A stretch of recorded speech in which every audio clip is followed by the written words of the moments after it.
Today on the Servant Leadership Podcast, we welcome Shane Claiborne. In this episode, Shane shares what it was like to serve with Mother Teresa and how her humility and compassion shaped his faith and the founding of the Simple Way. Shane talks about finding your own Calcutta and how courageous love can transform the world around us. Mother Teresa often shared that not all of us can do great things, but we can all do small things with great love. Join us as Shane shares how he's lived out that truth and how you can start applying it in your daily life as well. Shane, welcome to the Servant Leadership Podcast. Yeah, glad to be here. Thanks so much for having me, man.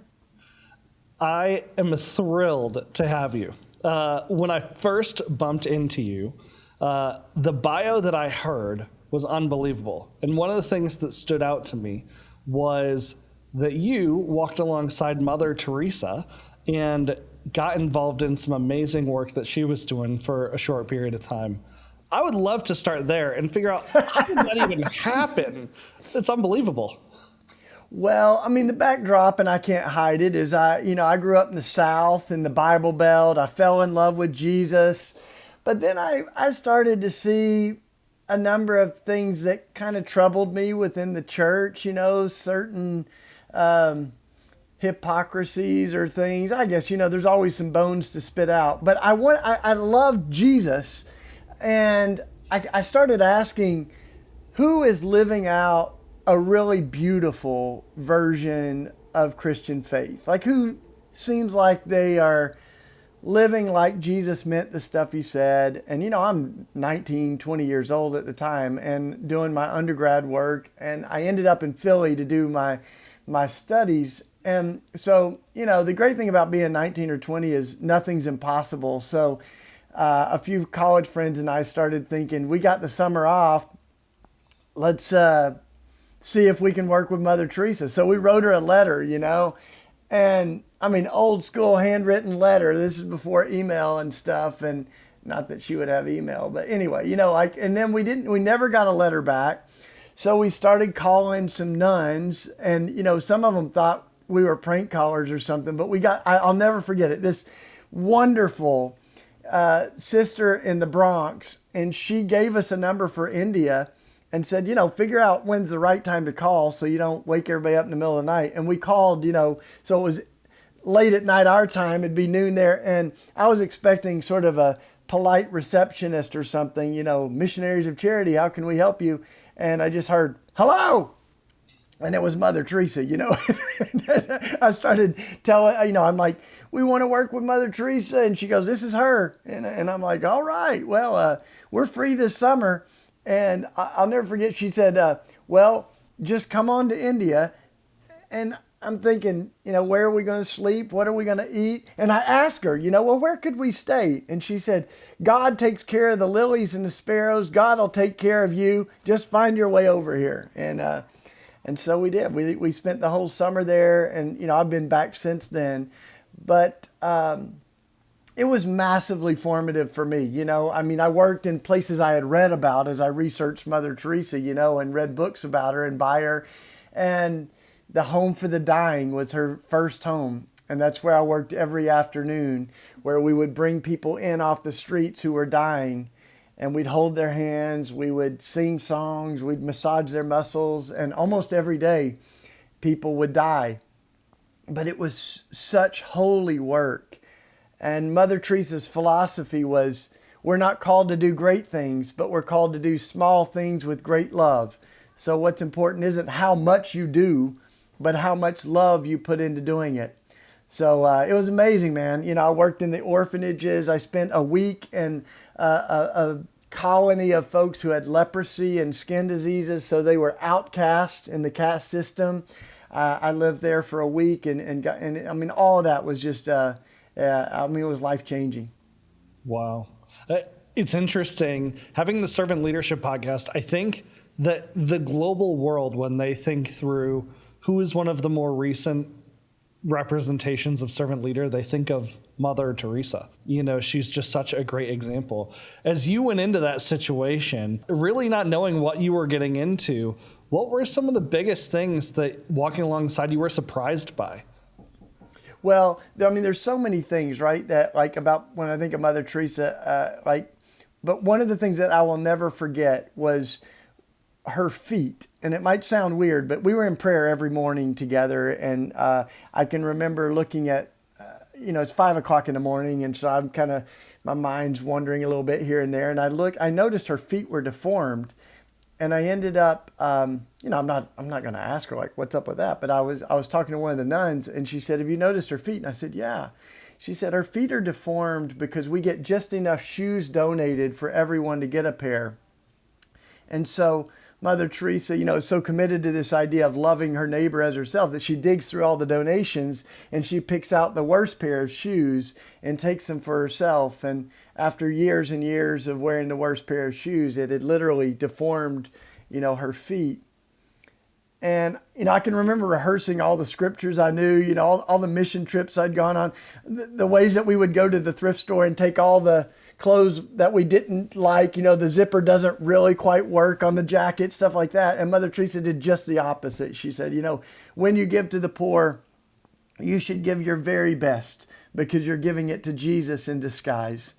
So, that was just incredible. And it was her character, it wasn't like performative. One of my friends was at the National Prayer Breakfast in DC, and she had actually been invited by President Clinton at the time, which is interesting because they didn't agree on abortion and other things, but he had so much respect for her that she spoke, but they couldn't find her right before. My friend was like, yeah, she's supposed to be at the VIP table with the president and everybody. And they found her out back in eating with the kitchen staff. And you're like, well, there's servant leadership, right? And that's also kind of what the gospel looks like. Mother Teresa used to say, our best sermon is our life. And she cared not just about proclaiming the gospel with, by words, but with the way that she lived. And she was actually a woman of quite few words. Even the books she wrote are really simple, but she lived a beautiful version of the gospel with her life, and it's contagious. It's kind of fascinated the world with love. And there was an old saying in India, the sisters would always ride buses and trains, and they traveled with the people. And people told me all that they had, their possessions, their worldly possessions, had to fit in a box. But at one point, someone asked them, like, why do you ride third class on the trains? And their philosophy was, because there's no fourth class. It was an old line of Gandhi, and it kind of challenged all of our entitlement and our first class upgrades on planes and everything else. Wow. And obviously that was super influential for you and everything you moved on to do. When you were in the process of leaving, you had spent a lot of time with her doing so much amazing work. What were you taking away? Well, there was so much that I learned. And obviously Mother Teresa, she gave me some things that I took home. I've got a book that was signed by her. I've done, got some prayer beads she gave me and things. So all that was really formative. But there's a few things that I took away. One of them was I met one of the young men who ran the Christian bookstore where all Mother Teresa's books were, and she would sign them and stuff. And he said, you know why we call her Mother Teresa? And I said, not really. I haven't really thought about it. And he said, because for many of us, she raised us. She rescued us from train stations. We were living on the street. And he said, that's my story. And he was like 35 years old. And he said, she found me as a child and raised me, and she ended up kind of like the old story of the woman in the shoe that had so many kids she didn't know what to do, and everyone started to call her mother. And one of the things that she used to say is sometimes our biggest problem is that the circle we've drawn around our family is too small. We need to love bigger. And it's why she was so passionate about foster care and adoption, and just having a bigger sense of family. And as a Christian, growing up evangelical, I came back to the old idea of being born again. And I thought, this is a radical idea. In fact, if we believe that we're born again, it means that we've got a bigger fidelity than just the people we're related to, a bigger love than just our biological family. And, that's why nationalism and so many things become problematic, because you go, if someone's suffering on the other side of our southern border, it's as tragic as if it was my own grandmother. If a kid's dying in Gaza, it's as heart-wrenching as if it was my own little 20-month-old boy, Elijah. Like, this idea of family gets expanded. So that love that she had was so beautiful and so big.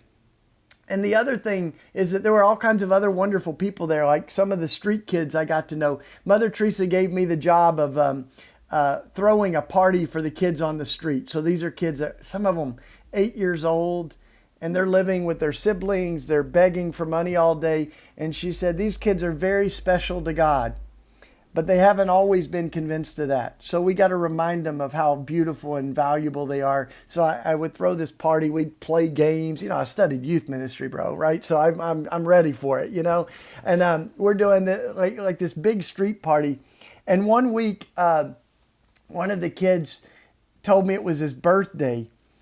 And that was a little troubling because there's 200 kids and you're not supposed to play favorites. But I thought I'll just get him a little gift. So I ran off and got him an ice cream cone. And I bring it back. And this kid is so excited. He yells at all the other kids, "We've got ice cream!" And I'm like, man, I'm in trouble with the nuns now, bro. But he asked everybody to line up, and he went down and gave every kid a lick of the ice cream cone. And then he brought it full circle back to me, and he goes, "Shane, we saved you some too." And this thing's like melting and such a mess. And I'm like, oh, awesome, thanks. But I think one of the things Jesus said is we've got to enter the kingdom like a child. And I think of the innocence of that, especially as we think of our global economy where there's so much inequity, right? Masses of people living in poverty, a handful of people that have unimaginable wealth. And you go, this kid had the audacity to get an ice cream cone and then want to make sure that everybody got a lick. And Mother Teresa had such a sacrificial love that she took the worst pair of shoes. So I kind of saw that everywhere. And the idea, the beautiful idea of loving our neighbor as ourselves became one of the most beautiful challenges of my life. I mean, I'm still wrestling with what do you do but that gave me some concrete examples of what love can look like, man. And and the other thing is, when you leave India, Mother Teresa would often say, Calcuttas are everywhere. If you'll only have eyes to see. So find your Calcutta. And that's what I came back with, thinking you don't have to go to India to find folks that are lonely or to see, inequity. We can see it right next to us. And so we started our community on the north side of Philadelphia right after that, adventure to Calcutta. But our goal for the last 30 years has been to do small things with great love, to try to extend that same love for our neighbor that kind of redefines how we hold our possessions, and to try to live more simply so that others can have everything that they need. Wow. So expand a little bit about the simple way, because when I first heard about this, it was like out of this world, literally. It felt like something that was from Bible times, but it was here. So explain what the simple way was and what all you came back to do. Well, coming back from India and also being inspired by families that were living on the streets with their kids in North Philly. I mean, this was kind of our reality that we were navigating as we went to India, where I had already gotten very involved with families that were on the waiting list for housing, moms and kids that were looking for a space to live. So we created the simple way in this neighborhood on the north side of Philly called Kensington. And it's an old industrial neighborhood with now 100,000 jobs have left. We've got 700 abandoned factories and 30,000 vacant houses. But I always say, if you believe in resurrection, it's the perfect place to live, because there's a lot of things to bring back to life. And there's a lot of people that are struggling and need to be loved, back to life again. In fact, bro, just like last week, I saw the blue and white saris on the nuns walking down the avenue here. I'm like, those are Mother Teresa's nuns. And I ran out, and sure enough, it was. And they're here trying to do that same love. We have on our avenue, there's just people that's lined with bodies of folks that are struggling from opioid addiction. So that's kind of our reality that we live in. But we've been building a village here for the last 30 years. And a lot of what inspires us is the story of the early church in the book of Acts. And, we often think of that as Pentecost, the birthday of the church, and, the Holy Spirit came down with tongues of fire. But what it also says is everybody started sharing. No one claimed any of their possessions were their own. They shared everything they had. And it says there were no needy persons among them, because they had this vision, right? That of making sure everybody has what they need. And they literally would say, if we don't have enough food, then let's all go without until everyone can eat together. So that vision really inspired us. We pulled our money together. We've now got, dozens of properties all over this same neighborhood, murals that we're painting, community gardens. We've got work that we do around gun violence. And I think of one of the people that's taught me a lot about community. And he said, our communities are demonstration plots for the kingdom. So at the best, we are trying to demonstrate God's love and show people in a real concrete way what it looks like to try to love our neighbor as ourselves. So that's our aspiration, man. We kind of fall short all the time, but we've been trying to love God and love people for 30 years here on the north side of Philly. Well, and at some point you ran into some really tough times and had to basically start over, right? Somewhere in there? Yeah, we had a fire that started in one of those abandoned factories that was just across the street here, and it burnt down our whole block. It burnt down a community center. We got a building for $1, and we had resurrected it, but then that fire burned it down. So it has been constantly an arduous pursuit of resurrection and life, and but just one glimpse of what happened during the fire. I mean, it was a 7-alarm fire, as big as they get, burnt down our whole block. 100 families were displaced, and the Red Cross set up a shelter. But then the workers came and they said, check this out. Nobody ended up needing the shelter because everybody in your neighborhood opened their homes up to each other. And they said it was unbelievable to watch. They said, one of our neighbors saw everybody with their dogs and cats out on the street, and they said, we'll be the pet shelter. We're like, God bless you, and they took all the animals, and folks started cooking for everybody. And literally we piled into neighbors' houses, and over what took almost 10 years, we rebuilt that block, and we called it Phoenix Park because it rose out of the ashes. And now we have an incredible community center there that's been a partnership with other organizations. We've got the park there where we're able to have like gardens that bloom again, so kids can pick blackberries and grapes and raspberries and eat out of the garden. And one of my neighbors said, we're trying to bring the Garden of Eden to North Philadelphia. I'm like, hallelujah, that's what we do, man. So when you think of everything you've done, and it's been really cool to see and follow from the outside, do you think that there's a place where this should be happening all across the country and across the world, this type of communal living? This, you reference Acts where people are pooling together resources. Do you think that's realistic for other cities to get involved in? And how do you encourage people that direction if so? Because it is crazy, in today's world when it's mostly about me, the me culture. Well, here's the deal. Like, I don't think it's my job to prescribe how everybody else has to live, but I do think that we're made to live for something bigger than ourselves. And Jesus had a line where he said, I've come that they may have life and have it to the fullest. So I don't think Jesus came to give us shame or guilt, but to actually give us life. And interestingly enough, one of the things that Mother Teresa said when she came to the United States, she was speaking at, I think it was an Ivy League graduation, and she said, I've never seen such poverty as I see right here.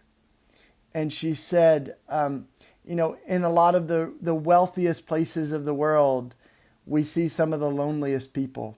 And some of the wealthiest people I know, we often end up just trying to show that we are loved and that we are worthy. And there's something I think that once we get free of that, we realize that to be created in the image of God is to be created in community, for community, to love and be loved. And we live in a world that is created, I think, kind of an idolatry out of individualism and independence. And we're not to be unhealthily codependent, but I think we're meant to live in community. We're meant to share life with other people. And a lot of cultures, a lot of places in the world do that better than we do in the United States. And I think there's a lot of ways that we've created sort of the picket fence, the kind of isolated family unit that ends up, we rob ourselves of community. So, and even with possessions, Mother Teresa, she said, the more stuff we have, the more we have to hide behind.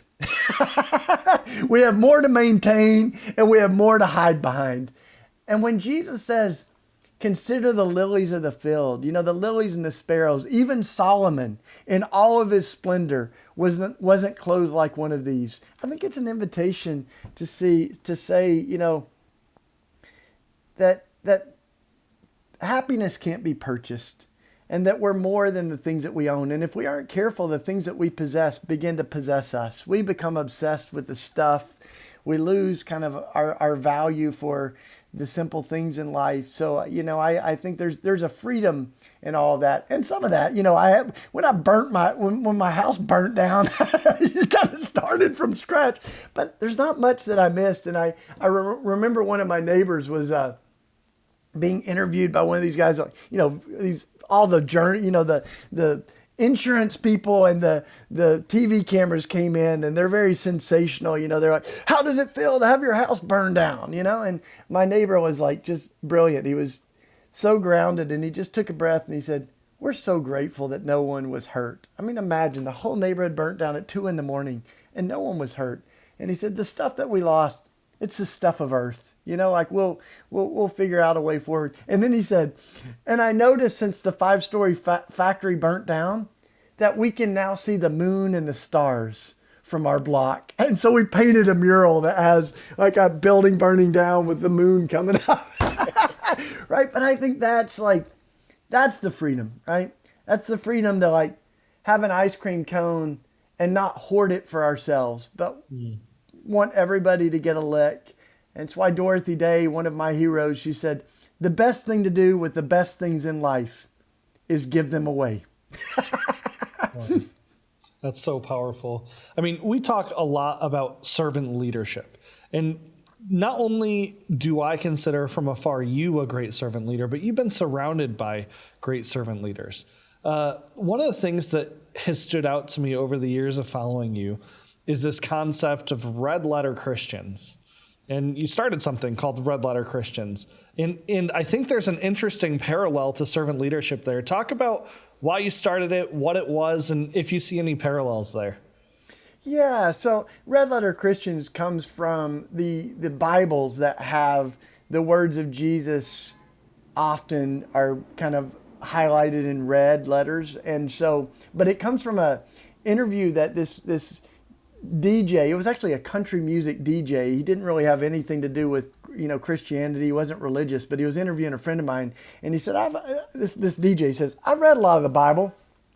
There's parts of it that I love. If I'm honest, there's parts of it that I find really confusing and even sort of troubling. And he said, but I've always liked the stuff in red. And he said, you guys seem to like the stuff in red. You should call yourselves Red Letter Christians. And so it sort of stuck. And, it was Gandhi when he was asked about Christianity who said, I love Jesus. I just wish the Christians acted more like him. And I think for many of us, we realize that there's lots of versions of Christianity, but they don't all look like Jesus. And we like to say at Red Letter Christians, we're aspiring to live as if Jesus meant the stuff he said.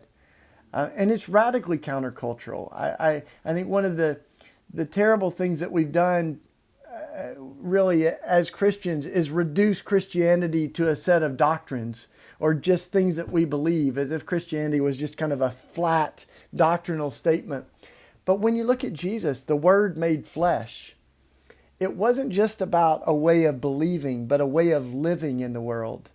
And I think that's what we're trying to recapture, is that Jesus should reorient everything. I mean, Jesus said, sell everything you have and give it to the poor. He said, love your enemies.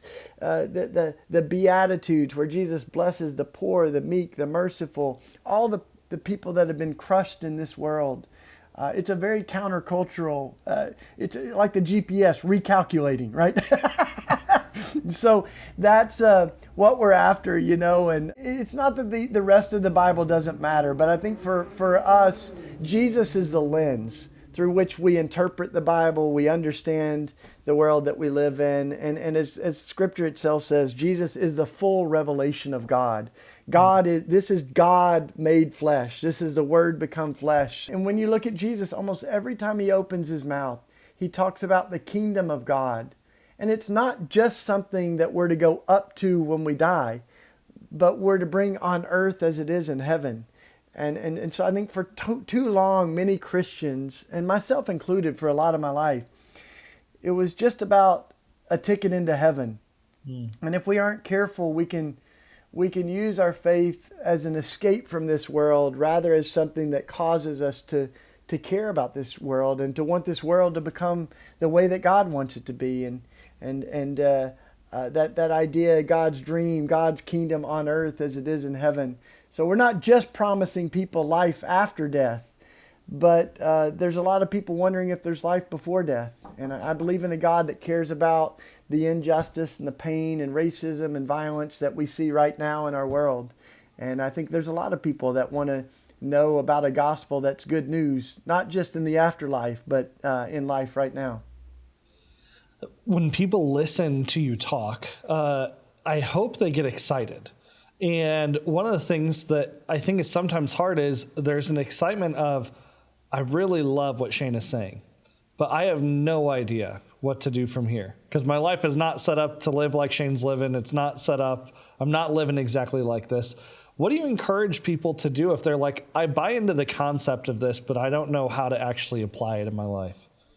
Well, first of all, we're all a work in progress. I've always loved that scripture that says that we're working out our salvation with fear and trembling. And, I've been working this out for a long time. On a lot of the things I feel so passionate about, I hadn't thought through those at all when I was 20 years old, and even the things I'm passionate about, alternatives to the death penalty, caring about gun violence, it's because of my experiences with people that have been impacted by that, my love for Jesus that kind of began to recalculate those things. So, I think we just read the Sermon on the Mount and ask ourselves, what if Jesus meant the stuff he said, and try to live it out. And we do it in community, So someone told me the hardest part about running a marathon isn't getting to the finish line, it's getting to the starting line. And so I think we just began somewhere, right? They asked Mother Teresa, how did you lift 50,000 people off the streets of Calcutta? And she said, I started with one.